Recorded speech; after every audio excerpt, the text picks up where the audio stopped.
Kun-woo, I've hinted in the opening that we're going to have a focus on K-movies today, and films are always a great conversation starter. I mean, just before we started the show, we did talk about our recent movies as well. Right. And lately, especially Korean films have been enjoying growing popularity worldwide. So, Kun-woo, I heard some Korean contents made a very special appearance on the global stage. Yes, so here's what's coming. The prestigious Golden Globe Awards announces nominees recently for the upcoming ceremony scheduled for January 11th. And star director Park Chan-wook's No Other Choice has been nominated for Best Motion Picture, Musical, or Comedy, marking the first time a Korean movie has ever been selected in this main category. Director Bong Joon-ho's Parasite previously won Best Foreign Language Film in 2020, but No Other Choice will now compete in a top-tier category, going up against 5 other films, including One Battle After Another and Bugonia. The film is also nominated in the Best Non-English Language Film category, whereas film Decision to Leave was also a nominee 2 years ago. Its lead actor, Lee Byung-hun, has additionally surprised many by receiving a nomination for Best Male Actor in a Motion Picture, competing with 5 actors including Leonardo DiCaprio and Timothée Chalamet. One expert explains why all of this is so meaningful. The awards has been criticized for lacking multicultural representation.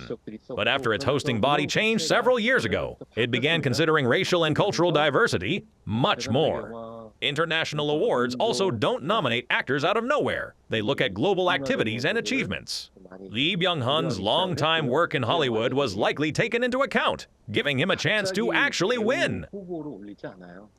He added that even if No Other Choice does not end up winning, the nomination alone is already a major achievement. And that's because the film presents a well-suited thematic focus, addressing unemployment and the challenges posed by AI in the workplace, all through a black comedy approach that balances both commercial appeal and also artistic value. Yes, well, I actually know for a fact that No Other Choice was not the only movie within the spotlight. Isn't that right, Kun-woo? Right. So as we talked about this movie a lot during the cultural wave in the previous episodes, K-pop Demon Hunters also drew enormous attention as it received 3 nominations: Best Animated Motion Picture, Best Original Song, and Cinematic and Box Office Achievement. The same expert explains why this accomplishment is already remarkable in itself. Others competing aren't original creations, but K-pop Demon Hunters is. It's becoming increasingly difficult to find original content in Hollywood, and the fact that an original animated film centered on K-pop was nominated is highly meaningful. Also, it's notable that a film released on a global streaming platform can still be appreciated on such a large scale. Shows how content distribution is changing. And we also need to take a closer look at Bugonia, as it too has a strong connection to Korea. Some people may wonder why, but the film is actually a remake of the 2003 South Korean movie, Save the Green Planet. And the expert elaborates on how this reflects a broader trend, showing that it's not only Korean original content that's shaping the global cinema landscape. We're seeing multiple forms of Korean content expanding abroad. Not only original works, but also projects based on Korean culture, as well as collaborations with global platforms. Because all these different approaches to localization are successful. At the same time, even if a Korean project doesn't win an award, it still gives us confidence that greater achievements are on the way.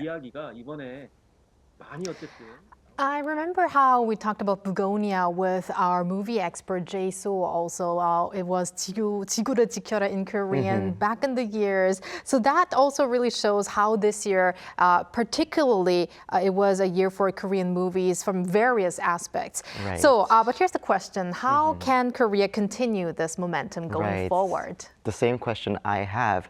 So 2025, as you mentioned, was a remarkable year for Korea, especially as Korean content got dominant globally, with many productions making a global splash. So now is the time to think about the next step, what Korea needs to do to sustain this momentum. We need more thorough analysis of both content and audiences.